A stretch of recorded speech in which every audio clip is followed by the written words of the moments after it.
Neste momento, Deus, através desta emissora, leva até você mais um programa de fé, com mensagens, hinos e orações a seu favor.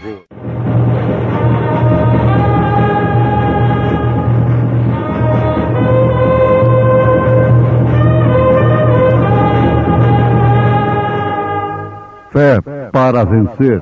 Somente crer, somente crer, tudo é possível, somente crer. E eu, quando o vi, caí a seus pés como morto. E ele pôs sobre mim a sua destra, dizendo-me: não temas, eu sou o primeiro e o último, e o que vivo e fui morto, mas eis aqui estou vivo para todo sempre. Amém. E tenho as chaves da morte e do inferno.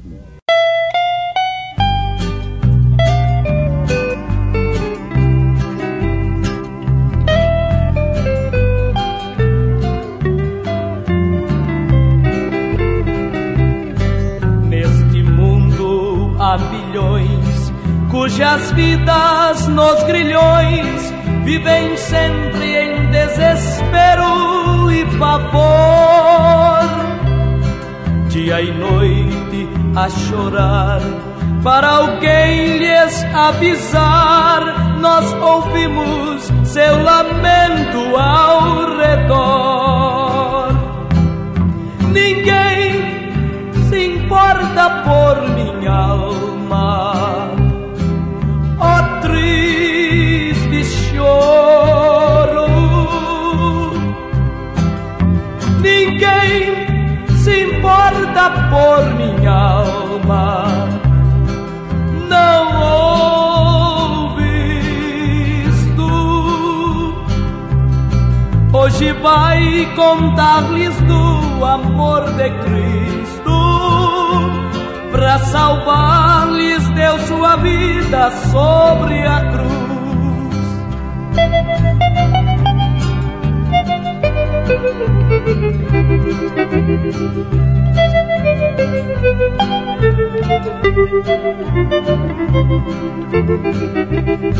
Neste mundo há milhões cujas vidas em prisões vivem a oferecer um culto vão, sem saber que o Salvador deu sua vida em grande amor, para salvar-lhes o seu sangue derramou. Ninguém se importa por minha alma, ó triste choro. Ninguém se importa por minha alma, não ouves tu? Hoje vai contar-lhes do amor de Cristo, para salvar-lhes deu sua vida sobre a cruz.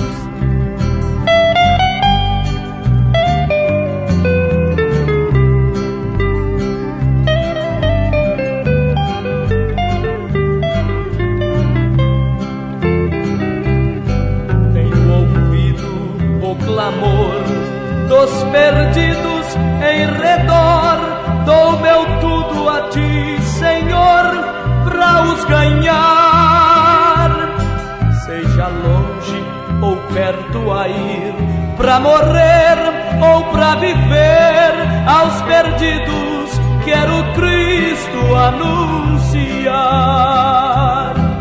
Alguém se importa por tua alma, eis a mensagem. Alguém se importa por tua alma, não ouve Hoje vou contar-lhes do amor de Cristo. Para salvar-lhes deu sua vida sobre a cruz.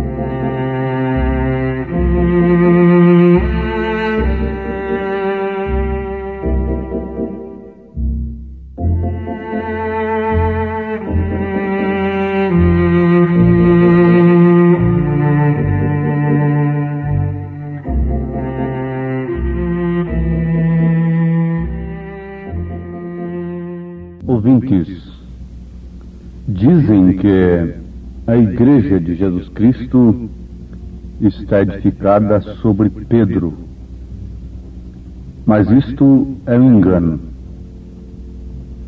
Quando devíamos aceitar as coisas que Pedro escreveu, não aceitamos, e no entanto queremos uma igreja edificada sobre ele. Jesus deixou bem claro que a igreja seria edificada sobre a revelação que Pedro teve. Não tu revelou a carne nem o sangue.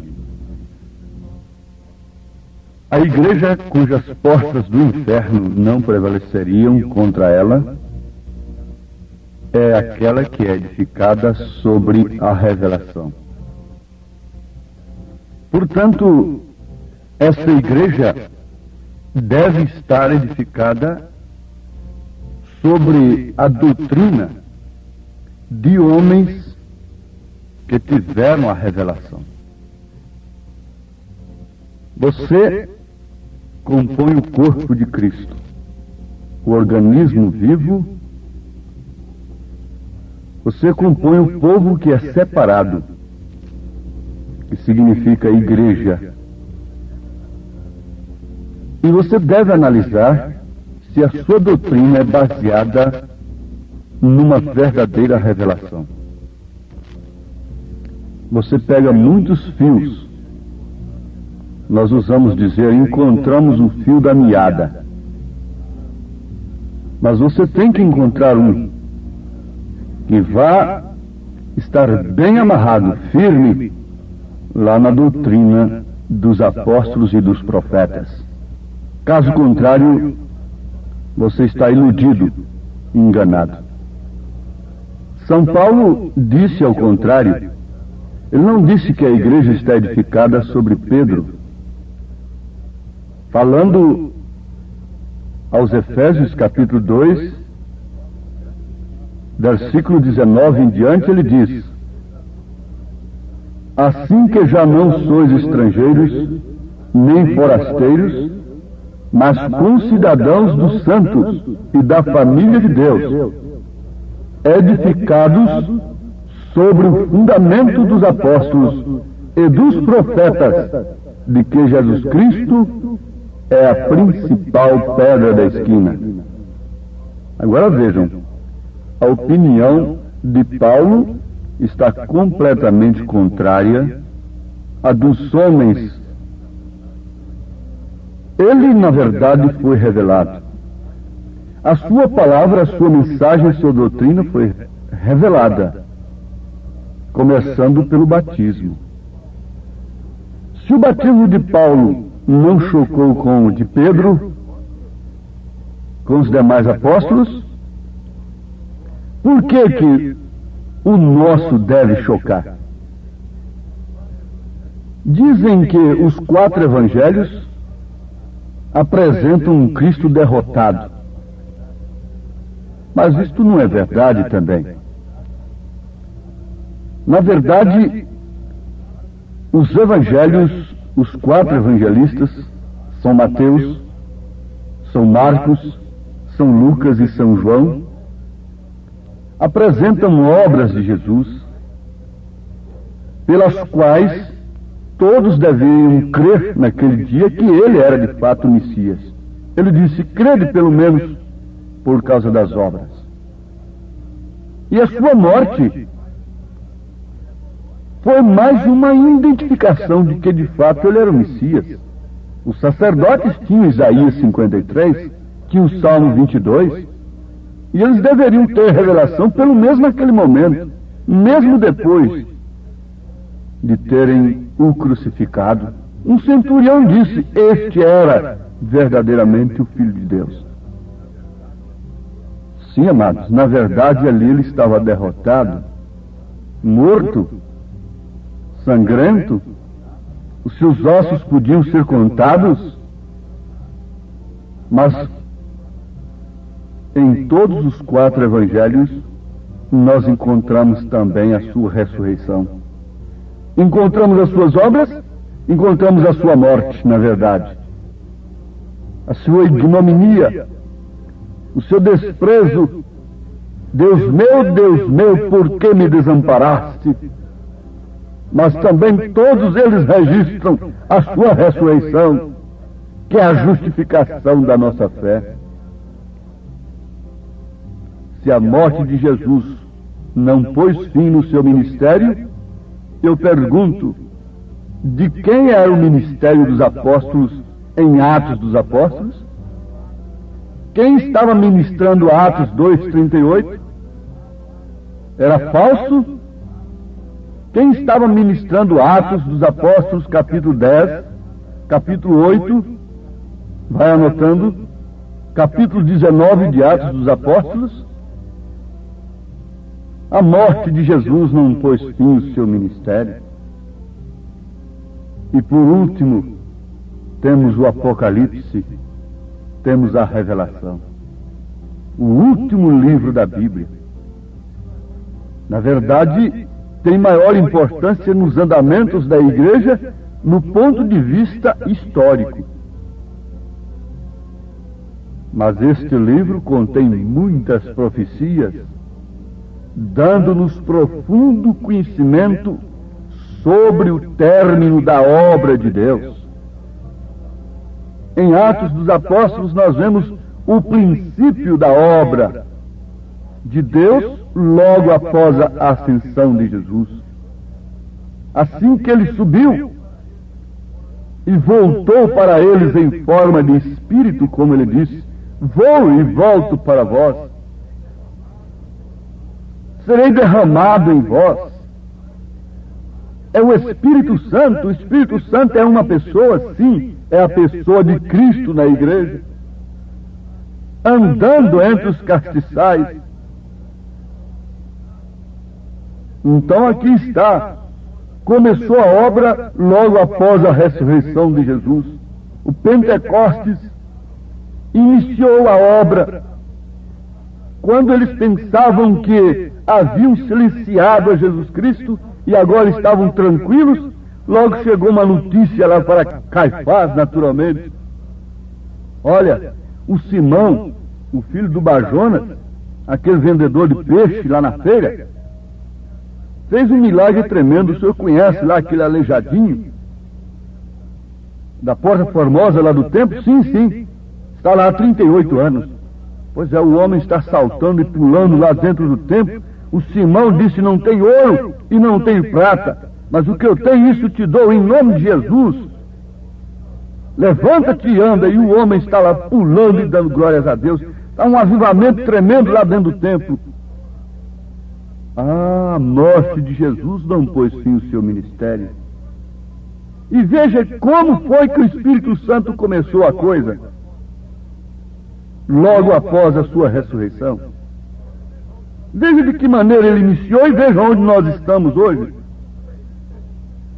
Veja como foi a igreja edificada sob o fundamento dos apóstolos e dos profetas. Por isso nós tínhamos que ter um profeta nesta era, inclusive para mostrar como foi que a igreja se desviou. A maneira sutil que Satanás a enganou, como enganou a Eva. Então, amados, o Apocalipse é o último livro da Bíblia. Ele resume em si toda a revelação de Jesus Cristo, do que era, do que é e do que há de vir. Então é a revelação de Jesus Cristo que Deus lhe deu para mostrar aos seus servos as coisas que em breve devem acontecer. Aos seus servos, isto quer dizer, aos mensageiros, aos 7 mensageiros. Aqui nós somos levados ao Santo dos Santos, para que recebamos o conhecimento completo da revelação de Jesus Cristo. Não o conhecimento intelectual, mas o conhecimento completo da revelação de Jesus Cristo. Isto pela ciência que Pedro disse: acrescentai à vossa virtude ciência, conhecimento de Deus. O mundo está farto de conhecimento natural, mas Pedro está falando de um outro conhecimento, daquele conhecimento que Simeão teve enquanto os sumos sacerdotes não tiveram. Eis aqui, Senhor, o teu servo agora pode despedi-lo em paz, porque os meus olhos já viram a tua salvação.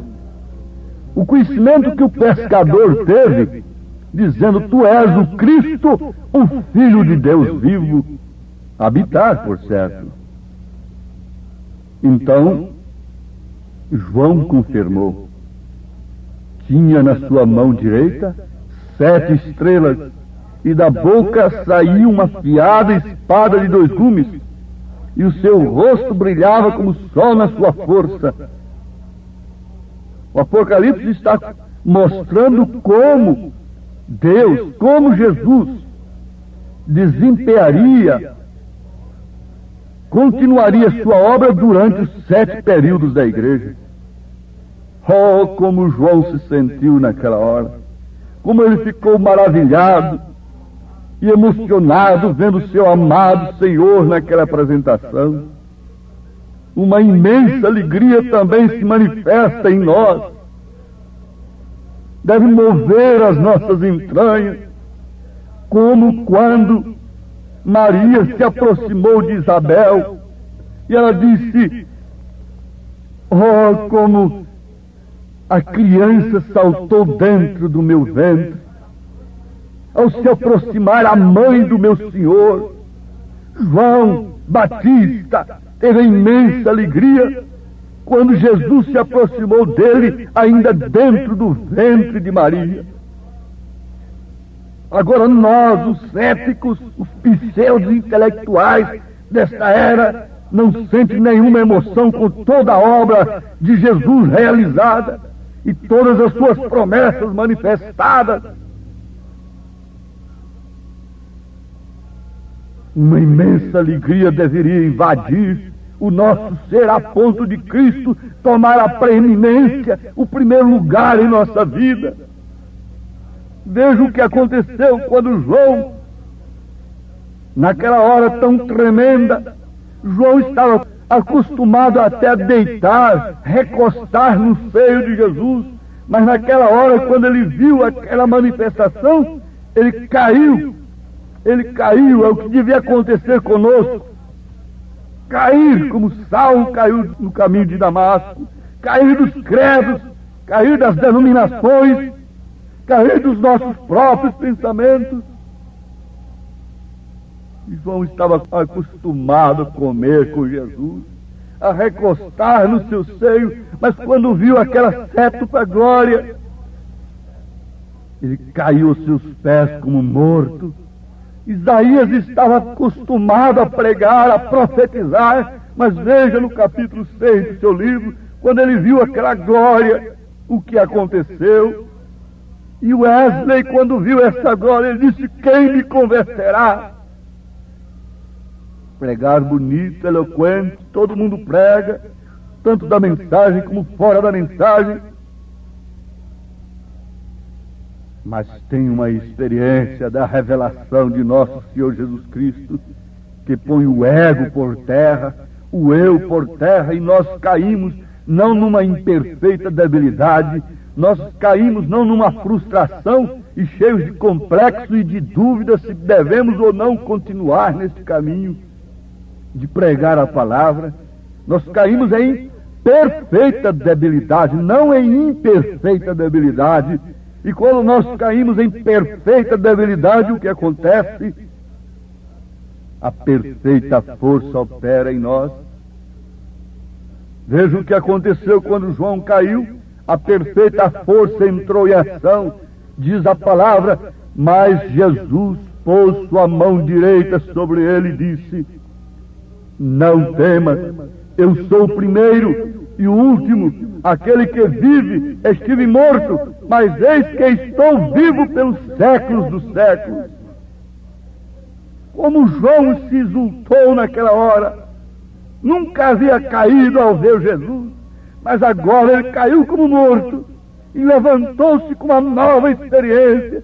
Jacó lutou com o anjo e saiu de lá com a outra experiência de Deus. Não era somente a primogenitura, não era somente o dom, não era somente nada dessas coisas que nós podemos fazer muito com elas para Deus. João se levantou pela força e pelo poder da mão direita de Jesus para ver a revelação do Apocalipse. Mas antes ele teve de cair como morto. Como você pode ver a revelação do Apocalipse? Através de seus próprios binóculos, homens. Como nós podemos ver? Nós temos de cair como mortos. Paulo teve que cair como morto. Isso é Bíblia. Isso aqui não é um compêndio de historinhas. Isso aqui é a verdade. E logo em seguida ele recebeu a explicação sobre o mistério dos 7 candeeiros e das 7 estrelas.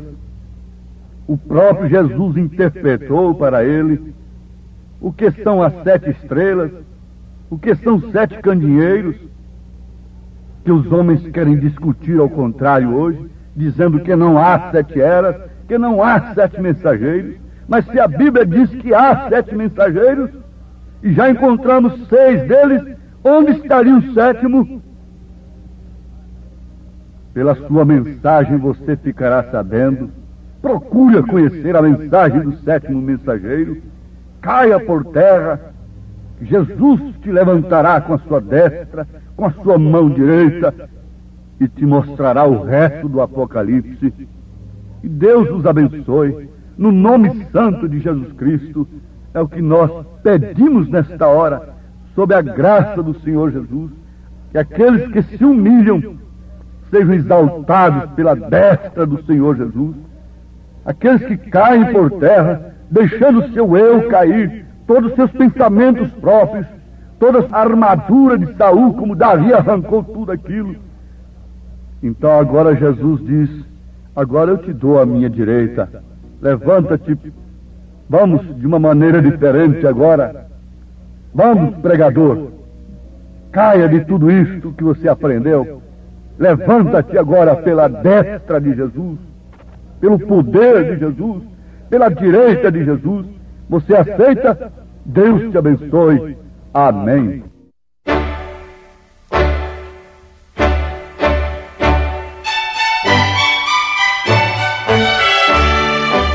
Ouvintes, escreva-nos pela caixa postal de número 15.020, 15020, CEP 74.501-970, Goiânia, Goiás.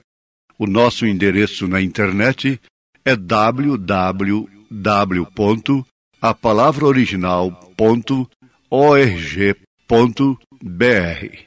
Volte a nos ouvir amanhã novamente neste mesmo horário, nesta emissora, se o Senhor nos permitir, com fé no Filho de Deus, a fé que vence o mundo.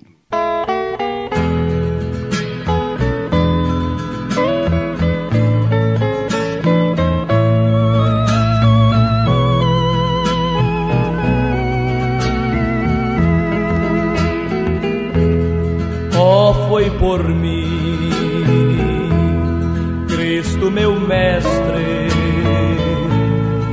que tu quiseste ao mundo descer. Oh, foi por mim, mestre querido, que oprimido vieste sofrer. Tão pobrezinho, sentindo cansaço, oh, quanto almejo seguir os teus passos, pra não perder a divina promessa. Oh, dá-me mais pressa, Senhor, pra chegar.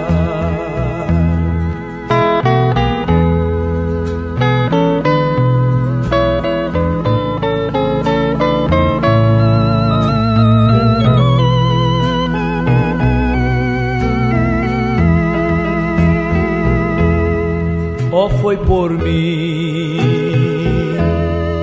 que tua vida imaculada vieste entregar. Oh, foi por mim, eu reconheço, por isso venho, Senhor, te louvar. Tão pobrezinho, sentindo cansaço, oh, quanto almejo seguir os teus passos, pra não perder a divina promessa. Oh, dá-me mais pressa, Senhor, pra chegar,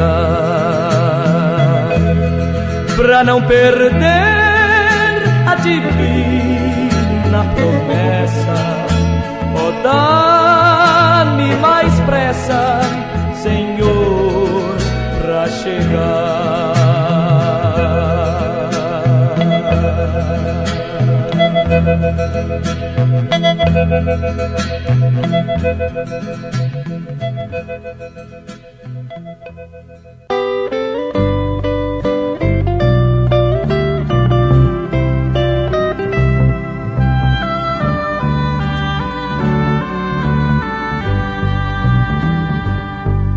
Vivi uma vida atribulada, sem conhecer a luz de Jesus, tal como peregrino em erma estrada, seguia uma cruz sem Jesus. Eu estava perdido e abandonado, sem ter Jesus no meu coração. Hoje eu canto, tenho em mim a salvação, pela cruz de Jesus que veio me trazer perdão.